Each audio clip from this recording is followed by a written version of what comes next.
This story is what many call a glitch in physics. It is arguably the most harrowing near-death survival in aviation history. This is the story of Juliane Köpke, the girl who fell from the clouds. It's Christmas Eve, 1971. 17-year-old Juliane is sitting on a flight over the Peruvian rainforest. Suddenly, the plane flies into a massive thunderstorm. A bolt of lightning strikes the wing, igniting the fuel tank. The plane doesn't just crash. It disintegrates and shatters 2 miles above the earth. While everyone else is strapped to their seats as the fuselage breaks apart, Juliane's row of 3 seats snaps off entirely. The fall. She felt the freezing wind hit her face as she began a 10,000-foot free fall into the green abyss of the Amazon. She wasn't in a plane anymore. She was strapped to a bench, spinning through the sky like a helicopter seed. She blacked out. The world went silent. Juliane woke up the next morning on the rainforest floor. She was still strapped to her seat. Her mother, who had been sitting next to her, was gone.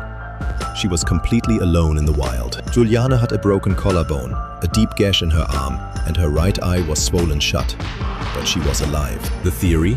The upward draft of the storm and the dense canopy of trees acted like a literal cushion, slowing her row of seats just enough to keep her heart beating upon impact. It was a miracle. Most people would have sat there and waited to die. But Juliane was the daughter of 2 biologists. She knew the ways of the jungle. Her survival was not just luck, it was knowledge. The rule of water. She found a small spring and followed it. She knew tiny streams lead to bigger ones, and bigger streams lead to civilization. This is a testament that no knowledge is a waste. The horror. For 11 days, she waded through crocodile-infested waters. Maggots began to inhabit her wounds. She had no food, only a bag of candy she found at the crash site. She kept moving. On the 11th day, she found a small boat moored by a riverbank. Relief was finally in sight.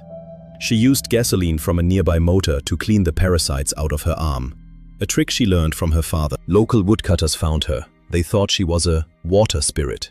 It was physically impossible for a human to survive. Of the 20 people on that flight, Juliane was the only survivor, the ultimate echo of survival. The line between life and death is determined by what we are willing to do. Don't forget to like and subscribe.